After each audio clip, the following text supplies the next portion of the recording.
Number one, use this gesture to launch your camera whenever you need to snap a quick picture. So hold the phone and simply twist it twice, just like this. This will automatically open up your camera and allow you to take a really quick picture. Now, this will also work if the phone is open as well. So if I'm holding the phone in the normal position, just with it open, same thing, double twist. No matter what you're doing, it'll automatically jump over to the camera and allow you to snap a quick picture. Number two, how to quickly launch your flashlight. Same thing, whenever you need to use it. Getting lost in the middle of the night, double chop to turn it on, double chop to turn it off. It works the same if the phone is open or closed as well. Phone is open, I can just simply hold it by the sides, double chopping motion to get it on, double chop to get it off. Now you might have noticed at the beginning, I had to chop a bit harder when the phone is closed because it's a shorter distance. Number three, how to customize your lock screen. Now, so first you'll have to swipe through and put in whatever your code is or use your fingerprint to unlock the phone. But once the phone is unlocked, there's a lot you can do to customize this screen. So first, what you're going to do is long press on the screen and it will bring you to this option. Now from here, you can tap on manage panels and this will show you all the different screens that will show up on the lock screen. So there's these 5 to start, but there's a lot more you can pick from.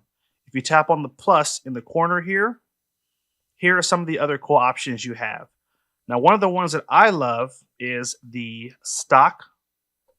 So I can tap on that plus and now I can track my favorite stock. I can add a timer as well. I can add a stopwatch. I can even add Spotify so I can control my music in a cleaner interface right from the closed position. And there's also an app screen as well. So now if I go back, you'll see those are the 2 new ones that we just added. Now let's go back and let's see what those look like. So as I swipe through, there's my timer and there is my stock watch list here. And you can kind of go through and you can add different stocks on the screen. So super cool. Okay, but that's not all. This only grazes the surface. So next, again, long press to get to the menu. Now we're going to tap on this first window right here. One tap. Now here you can customize the background and also the font for the clock and a bunch of other stuff. So I'm going to fully customize this screen now. Let's start with the picture. I'm just going to swipe left and I can choose from some of the preset wallpapers that are built in, or I can just tap on themes. And here there are some preset themes that are already built in. Let's try this one right here. That one's pretty cool. And in each theme, you can swipe through and there's a bunch of other options to select. You might say, these are cool, but they're also a little cheesy. You can also hit the gallery button here to take one of your own pictures and make that the background. So try that as well. Next, I'm going to change the font of the clock. So as we scroll through, you'll see these are some of the different options for the clock. I think I like this one. Let's go with that one. Hit save. You can change the color of the clock by tapping on this little bubble here and scrolling through. So you may want to make it a bit darker since the background is light. And obviously you've got just those few options for colors on right there. Let's hit save, save again. And that's our new lock screen. But there is still more that we can change. So now let's go ahead and change the apps that are going to show up on this screen, because you might say, I don't really want Gemini right here because I can actually launch Gemini with a gesture from the home screen. So let's now change the apps that show up on this screen. So long press, tap home screen, and then tap again.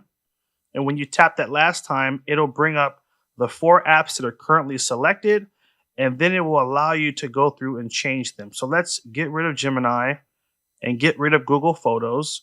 and let's replace them with something that makes a little bit more sense. For example, let's add TikTok and let's add YouTube. Those are much funner.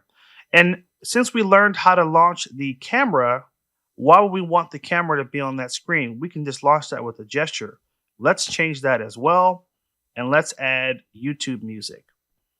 Hit the check. And now we have our new set of apps that are selected for our home screen.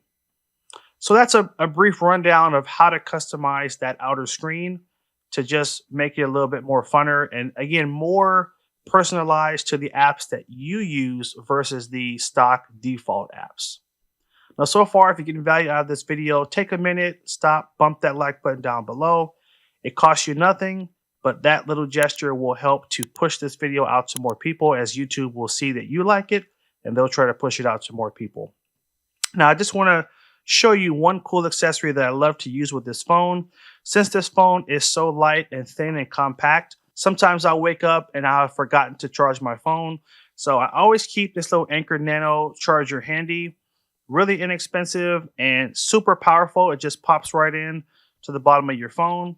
Fits really easy in your pocket, and this will help to give your phone a little bit of a boost in terms of the charge without you having to stop and sit next to a charging cable. I bring this thing everywhere I go because some days I use my phone more than others, and I never want to have to worry about not having enough battery to do what I need to do. So I'll just pop this thing in my pocket, and when the phone gets low, I'll just put it in. You'll notice at the bottom here, it has these 4 lights, and these are the charging indicators. So each light represents 25% of battery life. So right now I've got 75% worth of battery in this, and this is going to basically put all that juice into the phone and get me quickly back to 100%.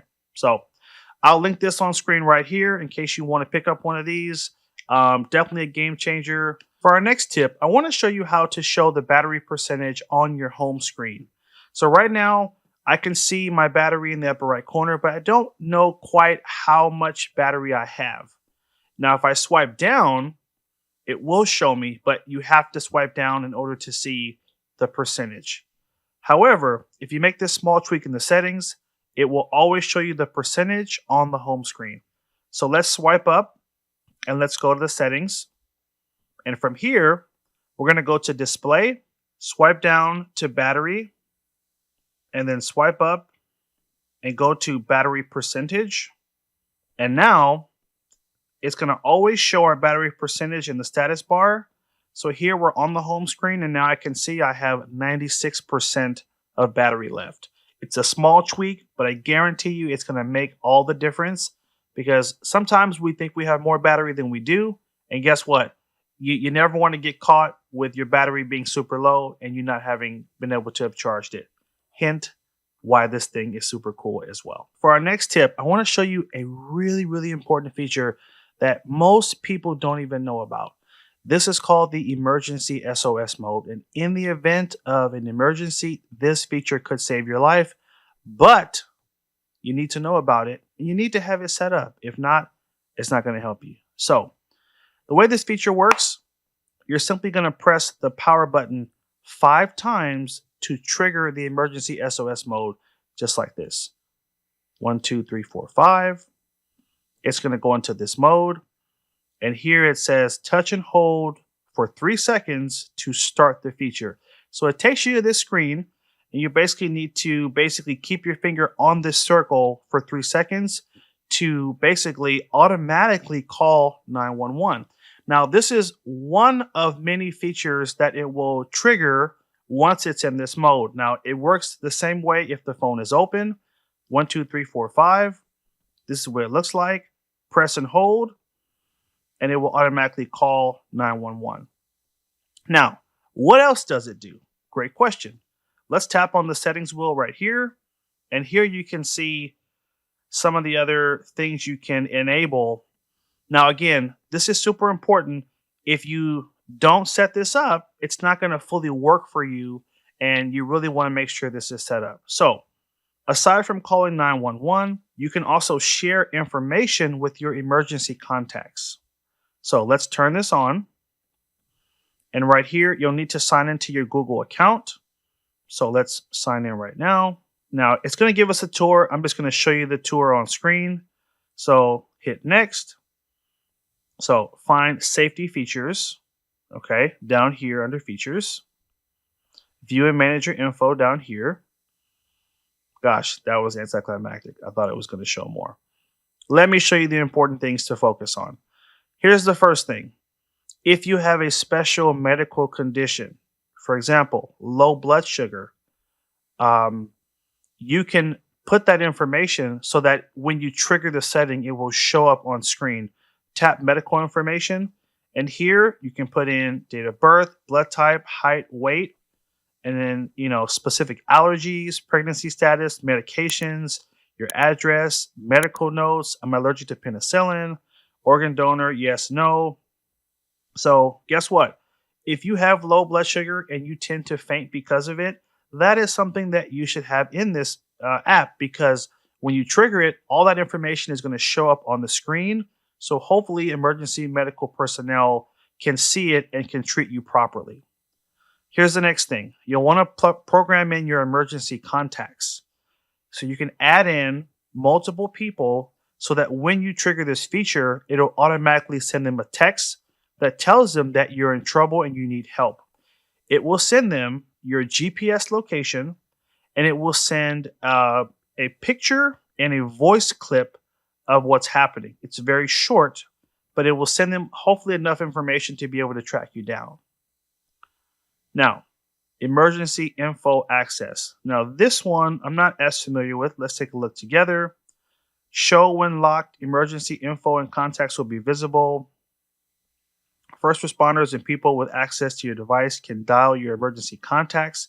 So this is great. This is basically giving permission so that if you're passed out but you're holding your phone, on the outside, it will have the contact information of your emergency contacts. So if the paramedics are there, they have someone they can reach out to try to alert them to let them know that you're in trouble and that they're helping you. So I would encourage you to go through this app and plug in all the relevant information so that in the event of an emergency that you have to use this feature, it's set up and ready, and it will alert the proper people to hopefully get you the help that you need. That is the emergency SOS mode. For the next tip, I want to show you how to run 2 apps at one time. And there's different ways to do this, but I'm going to show you my favorite way to do it. So I'm going to first open up the YouTube app because I want to have YouTube open at the top of the screen. And at the bottom, I want to have Google Chrome, and I'll show you how I'm going to use it. So first, I'm going to open up this video here, and let's lower the volume.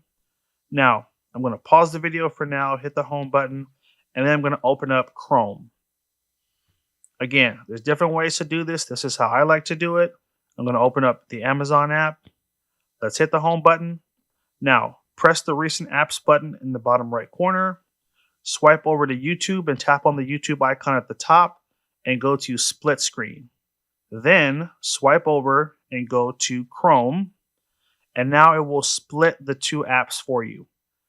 Now I can play my YouTube video. In the bottom right, I can tap on this square to make it full screen. And guess what? While I'm watching this video, I can scroll through Amazon and I can do some shopping while I'm watching this video.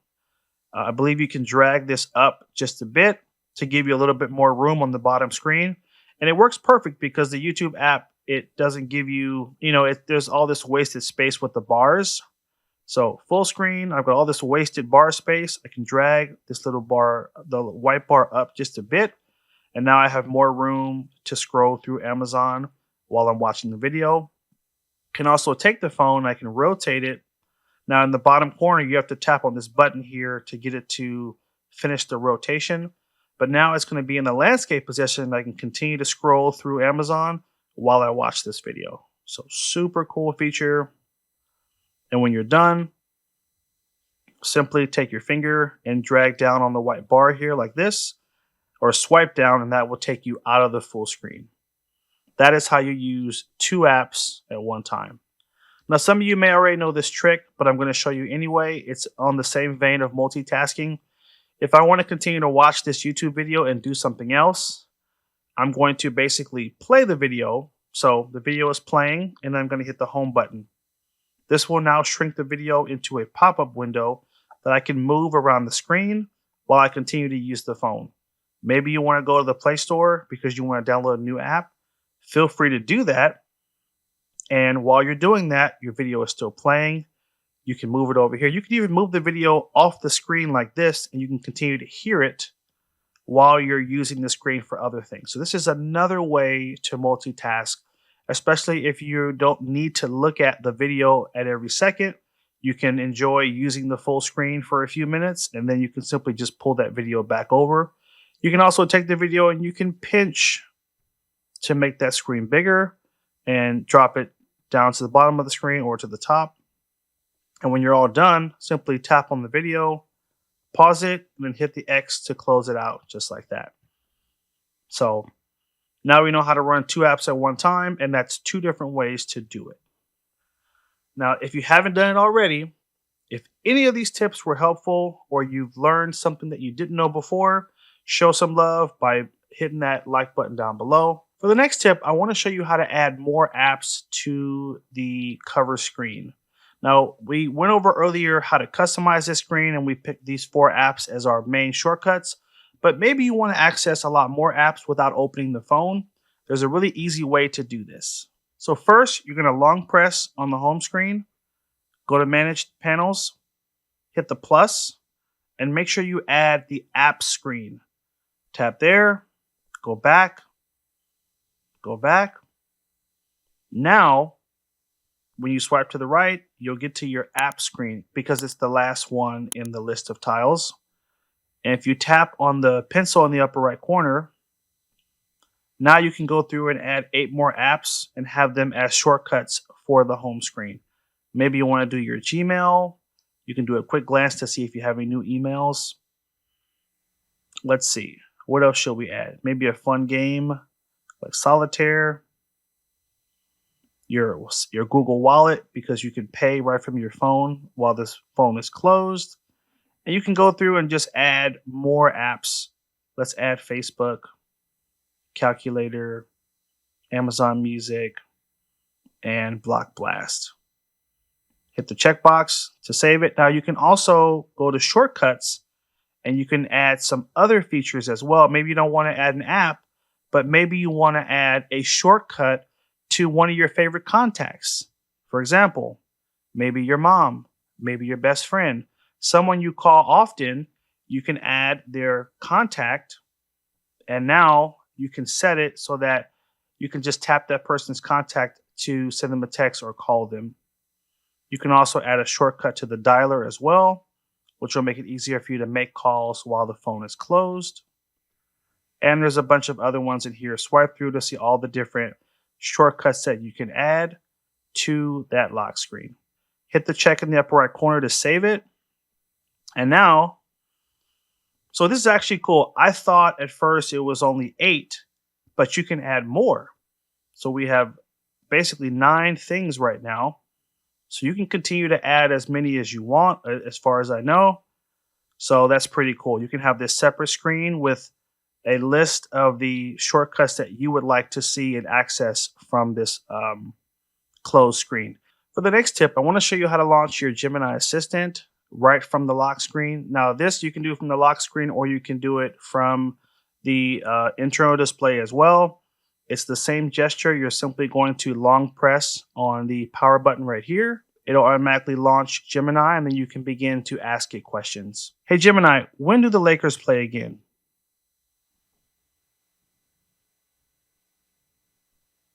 There we go. If we raise the volume here. At 6:30 p.m. Pacific Daylight Saving Time at the link to crypto.com arena. There we go. So there's our next game. Now, something that a lot of folks miss with Gemini is Gemini Live. So right now, I just asked a question and it gave me a reply. But guess what? If I want to ask a new question, I have to press the microphone again to respond. However, if you tap on this button to the right of the microphone, you can activate Gemini Live. And now you can turn it into a live conversation. So watch this. Hey Gemini, you said the Lakers are playing today, right? Can you tell me when they play again? Okay, so they play against the Suns on Tuesday, October 14th. That game starts at 7 p.m. Pacific Daylight Saving Time. Hey Gemini, how many more preseason games do they have after that? Well, after that Suns game, they've still got 2 more preseason games. They play the Mavericks on October 15th and then the Kings on October 17th. Oh, very cool. Can you tell me what's the first day of the regular season? The Lakers kick off their regular season on Tuesday, October 21st against the Golden State Warriors at 7 p.m. Pacific Daylight Saving Time. So that's how you switch Gemini into the conversation mode where you can, or it's called live mode, but basically you can actually have a back and forth conversation and ask follow ups. It just makes it easier to interact. Now, here's the next thing you can do. You can actually open up the camera. You can show Gemini something and you can ask it a question just like this. Let's tap that button to go back into the live mode. Now we're going to tap the camera. We're going to tap while using the app. And here, I'm going to show Gemini a phone and ask, hey Gemini, what phone is this? Can you tell me what model this is? That's a Samsung Galaxy S23. Are you having any issues with it? That's kind of funny. So it got it wrong. This is actually the S25 FE. So it's not perfect, but you can show it different things and you can ask it questions. Now, something really cool I did with Gemini recently is I actually showed it a picture of 4 measuring cups that had the actual measurements. They were scraped off because they were so old. And I said, hey, Gemini, can you tell me what measuring spoon this is? And it actually was able to tell me the exact measurement for that spoon, which was crazy. Now, obviously, know that this stuff is not perfect, and sometimes there are little glitches. So in this case, I didn't show it enough of the phone, so it probably mistaked, what phone it actually was. But either way, you've probably seen on the Google commercial where they actually they'll show Gemini something and they'll ask a question. That's how you use that feature. Anyway, guys, this brings us to the end of our video. I hope you did find this helpful. If it was, and you haven't already done so, please bump that like button down below. One more ask of you is if you could go in the comments and drop a line on if you thought this video was helpful. And number 2, let me know which tip I mentioned that was the most helpful. That feedback is great for me to know what things that I'm teaching you guys that's new and what things that are common knowledge. I always love to adjust and adapt to make sure I'm showing you guys the latest and greatest you can do with these phones. Thanks again for watching. Take care. And as always, have a good one.